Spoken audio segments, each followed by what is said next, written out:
आज हमारी चर्चा जो है नागरिक जीवन क्लास 10 के नागरिक जीवन पर हम करेंगे। और इसमें हम करेंगे सबसे पहले केंद्र सरकार यानी कि हम संसद की चर्चा करेंगे। तो सबसे पहले ये देखेंगे कि भारतीय संविधान के अनुच्छेद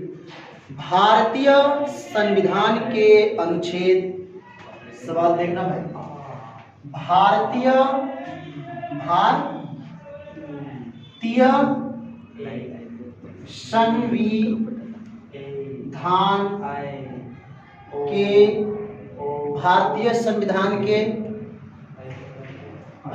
संविधान के अनुच्छेद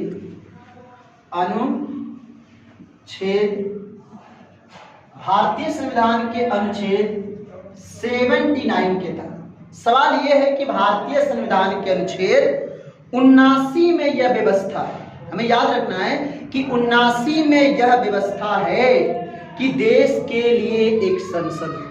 याद रखना कहा है कि भारतीय संविधान के अनुच्छेद 79 में व्यवस्था है भाई, व्यवस्था है। हमारी भारतीय संविधान में यह व्यवस्था है कि हमारे भारत में एक संसद होगी। ये कंप्लीट है कि संसद होगी तो हो, याद रखना होगी भैया। भारत में क्या होगी? संसद होगी। भारत में संसद यानी कि पार्लियामेंट होगा, पार्लियामेंट होगा।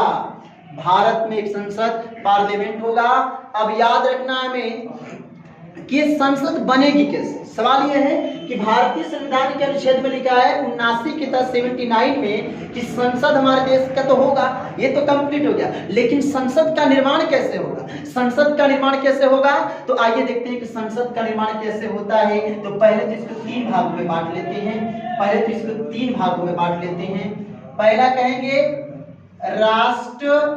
राष्ट्रपति, दूसरा कहेंगे लोकसभा, तीसरा कहेंगे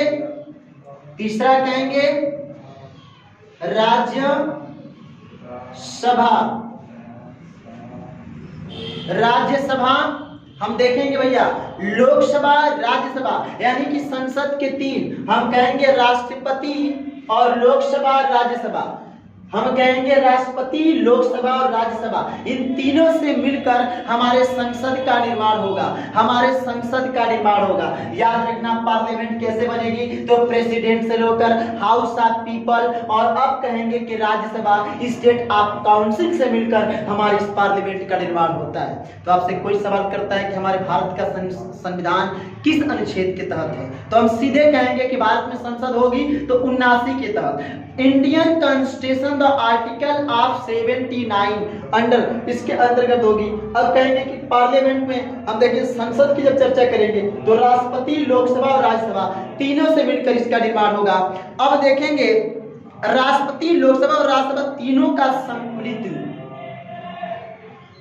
लोकसभा कहेंगे भाई, अब संसद क्या है? तो कहेंगे कि राष्ट्रपति, लोकसभा, राज्यसभा यानी कि कहेंगे प्रेसिडेंट और house of people and state of council. ये तीनों मिलकर हमारी पार्लियामेंट का निर्माण करती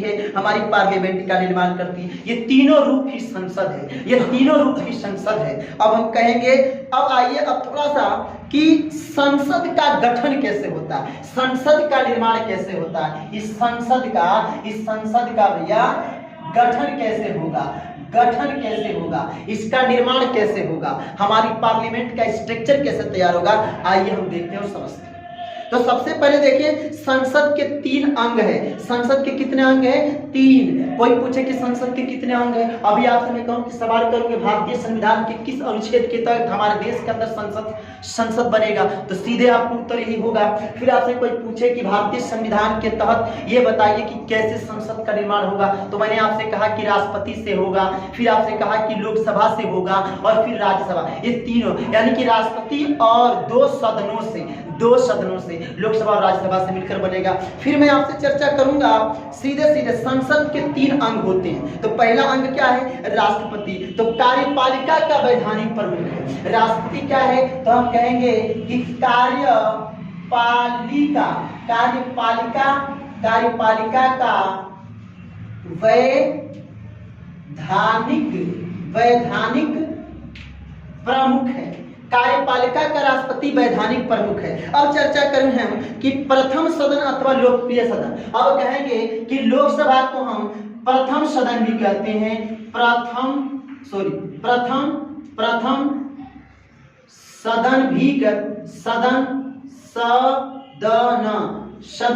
कहते हैं। दूसरा के प्रथम सदन, फिर कहेंगे निम्न सदन भी कुछ लोग कहते हैं। निम्न सदन, फिर कहते हैं जनता का सदन, फिर कहेंगे जनता का सदन,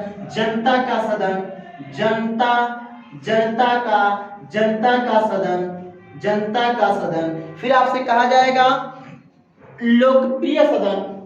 फिर हम कह सकते हैं इसको लोकप्रिय सदन, हम कहेंगे लोकप्रिय सदन भी कहेंगे। अब आइए, अब इसको कहेंगे उच्च सदन। राज्यसभा को कहेंगे उच्च सदन कहेंगे, द्वितीय सदन कहेंगे। इसको हम क्या कहेंगे? इसको सीधे कहेंगे भाई द्वितीय सदन। इसको कहेंगे द्वितीय सदन। देखना, इसको हम कहेंगे द्वितीय सदन। हम क्या कहेंगे भैया? तो इसको कहेंगे हम द्वितीय सदन। इसको कहेंगे हम सीधे कहेंगे द्वितीय सदन। इसको कहेंगे द्वितीय सदन कहेंगे। याद रखना, फिर से एक बार रिपीट कर रहा हूं, भूलना नहीं है। कहेंगे राष्ट्रपति कार्यपालिका का वैधानिक प्रमुख है। राष्ट्रपति जो है कार्यपालिका का वैधानिक प्रमुख। लोकसभा में प्रथम सदन के नाम से, निम्न सदन के नाम से, जनता का सदन भी कहा जाता है, लोकप्रिय सदन भी कहते हैं। अब राज्यसभा को उच्च सदन भी कहते हैं, फिर द्वितीय सदन के नाम से भी जानते हैं। आइए अब लोकसभा पर अब चर्चा हम करेंगे भैया। लोकसभा पर किस पर चर्चा करेंगे? लोकसभा पर। हाउस ऑफ पीपल, लोकसभा पर चर्चा करेंगे। हो हाउस ऑफ पीपल क्या है? तो कहेंगे लोकसभा जनता का प्रतिनिधित्व करती है। याद रखना, लोकसभा किसका प्रतिनिधित्व करती है? तो जनता का, पब्लिक का रिप्रेजेंटेशन करती है। फिर कहेंगे कि लोकसभा किसका कर रही है? तो जनता का, जनता का। लोकसभा पब्लिक के लिए है। अब हम कहेंगे सीधे कहेंगे इसके सदस्य जनता द्वारा चुन के आते हैं। ये बात याद रखना। मोदी जी क्यों बैठे हैं? अमित शाह कैसे पहुंच गए? आपके प्राइम मिनिस्टर कैसे पहुंच गए भाई? ये जनता के द्वारा इलेक्टेड है। ये पब्लिक ने उनको चुना है इलेक्शन में। सांसद बना के भेजा है। भोजपुरी भाषा में समझ लो, सांसद हम लोग बनाए हैं, भेजे हैं वहां पर। तो ठीक है, समझना, जनता, इनको जनता चुनती है, इसलिए जनता के प्रति याद रखना, इसलिए इसे लोकप्रिय सदन भी कहा जाता है। तो अब देखना कि इस सदन के लोग, पब्लिक यानी कि जनता इनको चुनकर भेजती है। अब सवाल करेंगे सदस्य संख्या। अब आइए लोकसभा सदस्य संख्या। अब दूसरी तीसरी रीडिंग है लोकसभा की सदस्य संख्या। लोकसभा की सदस्य संख्या कितनी होगी? देखना भाई, लोकसभा की सदस्य संख्या, लोकसभा की, तो जब हमारा भारतीय संविधान तैयार किया उन लोगों ने, जिन लोगों ने बनाया, डॉक्टर बी आर अम्बेडकर उस समय अध्यक्ष थे, समझना। तो भारत के मूल संविधान में लोकसभा में 500 संख्या इनकी सदस्य निश्चित थी। कितना? तो 500 सदस्य होंगे। 500 यानी कि 500 सदस्य होंगे। कितने होंगे? 500। 500 सदस्य होंगे। हो कितना? 500 सदस्य होंगे बाबू, निश्चित की गई थी 500। जब हमारा कॉन्स्टिट्यूशन बना ना, भारत का संविधान बना ना, तो उसके अंदर लिखा गया था, इसके अंदर लिखा गया था कितनी होगी सदस्य संख्या लोकसभा की, तो 500 होगी। कितनी होगी?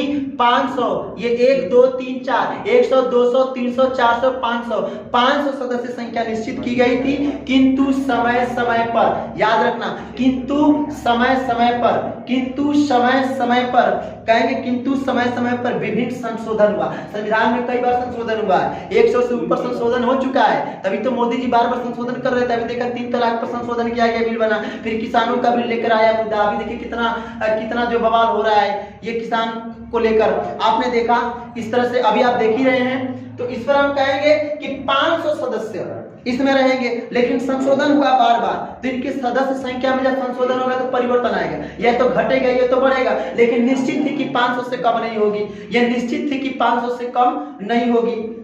हम कहेंगे परिवर्तन किया जा रहा है। 31वें संवैधानिक संशोधन, याद रखना, 31वें 31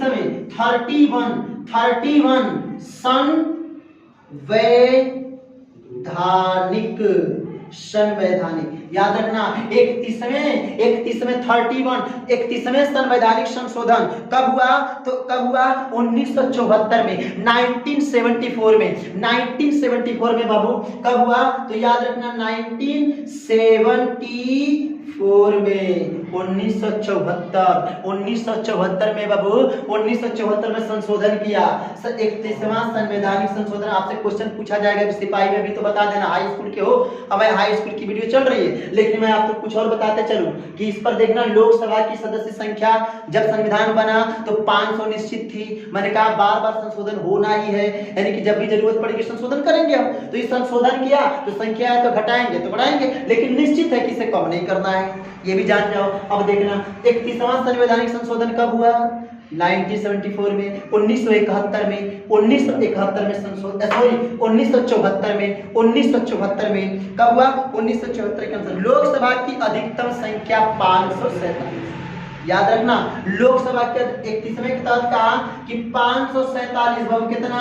547 लोकसभा की अधिकतम संख्या, अधिकतम कम ना बाबू, अधिकतम संख्या कितनी होगी? तो 547 होगी। कितनी होगी? 547 मेंबर्स होंगे, किसके? तो हाउस ऑफ पीपल के, लोकसभा सदस्यों के। अब चर्चा हम करेंगे निश्चित की गई, अब निश्चित की गई थी 547। अब कहेंगे किंतु करे कि गोवा, दमन और दीव, याद रखना बाबू, गोवा, दमन और दीव, पॉइंट यहां बनेगा, गोवा, दमन, दीव, गोवा, दमन और दीव, 3 स्टेट हैं, गोवा, दमन और दीव, गोवा, दमन और दीव, गोवा, दमन और दीव। पुनर्गठन अधिनियम 1987, इनको कब पुनर्गठन किया गया? 1987 में। गोवा का, दमन का, दीव का, गोवा का, दमन का, दीव का पुनर्गठन अधिनियम हुआ ना, तो कब हुआ? तो 1987 में, 1987 में बाबू, 1987 में इसको संशोधन कर दिया। किसका? गोवा, दमन और दीव का 1987 में संशोधन हुआ। यानी कि ये क्या किया? 1987 में निश्चय किया गया, अधिनियम पुनर्गठन और निश्चय किया गया कि भैया दोनों ये जो 3 राज्य बढ़ेंगे तो इसकी संख्या जो 547 है तो बढ़ेगी कि नहीं हो? बढ़ेगी ना। अब देखना क्या होगा, लोकसभा की अधिकतम संख्या जो सदस्य संख्या होगी 552। याद रखना 552, कहा कि लोकसभा की अधिकतम संख्या निश्चित की गई 547, अधिकतम संख्या कितनी होगी? तो 552 अधिकतम। याद रखना यहाँ पर अधिकतम संख्या कितनी होगी? लोकसभा की अधिकतम संख्या 552, और यही बनी रहेगी होगी नहीं, पूरी कंप्लीट नहीं हो सकती, नहीं है, हो सकती निश्चित है 547। यानी याद रखो बाबू, इधर याद रखना है कि 552 हो सकती है, यथावत 2026 तक बनी रहेगी। याद रखना 2026 तक यही बनी रहेगी। ये सदस्य संख्या कब तक चलेगी? 2026 तक बनी रहेगी।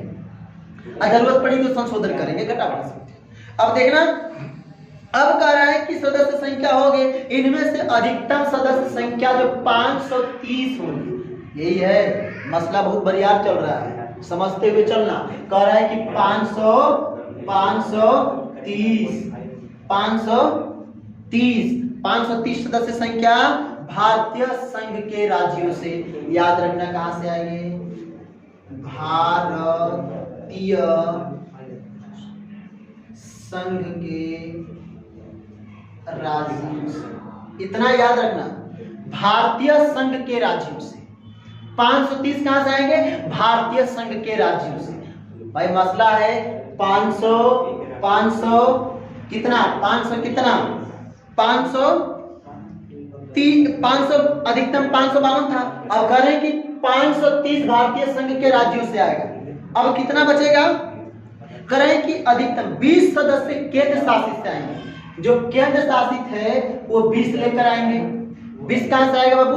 तो देखना, ये केंद्र शासित प्रदेश, केंद्र शासित प्रदेश 60 में समझना, 60 में केंद्र शासित प्रदेश। और 2 कहां से आएंगे? 2 कहां से आएंगे? तो 2 मैं कह रहा हूं कि 2 कहां से आएंगे? तो हम कहेंगे 2 ही आएंगे। कहां से? 2 कहां से आएंगे? 2 कहां से आएंगे? तो कह रहे हैं कि ये एंग्लो इंडियन होंगे, एंग्लो इंडियन होंगे, यानी कि ये 2 एंग्लो इंडियन। इन 2 लोगों को राष्ट्रपति जी मनोनीत करेंगे, मनोनीत करेंगे। तो आप काउंटिंग कर दो, तो 2 के 2 हो गए, 3 2 5 हो गए, और 552 हो गया ना। हो 552 की जरूरत थी ना, तो मैंने कहा 530 भारतीय संघ के राज्यों से, अलग अलग जो हमारे 28 राज्य, 29 राज्य, 28 राज्य जो है भारत में भी मौजूद है, वो आएंगे। फिर कहा कि 20 राज्य जो 20 सीट जो कहां से आएंगे? जो केंद्र शासित प्रदेश है उनसे आएंगे। फिर कहा कि 2 भारतीय राष्ट्रपति क्या करेगा? उन्हें मनोनीत करेगा। इसका मतलब ये है कि 552 सदस्य कंप्लीट हो गए। अब आइए, कह रहे हैं कि 84वें संविधान संशोधन के आधार पर, 84वें संविधान संशोधन के आधार पर 84वें संविधान संशोधन के आधार पर ये कहा गया कि लोकसभा के कुल सदस्यों की संख्या लोकसभा में राज्यवार प्रतिनिधित्व 2026 तक बनी रहेगी। याद रखना, अब हम चर्चा करेंगे इसके बाद लोकसभा का संगठन।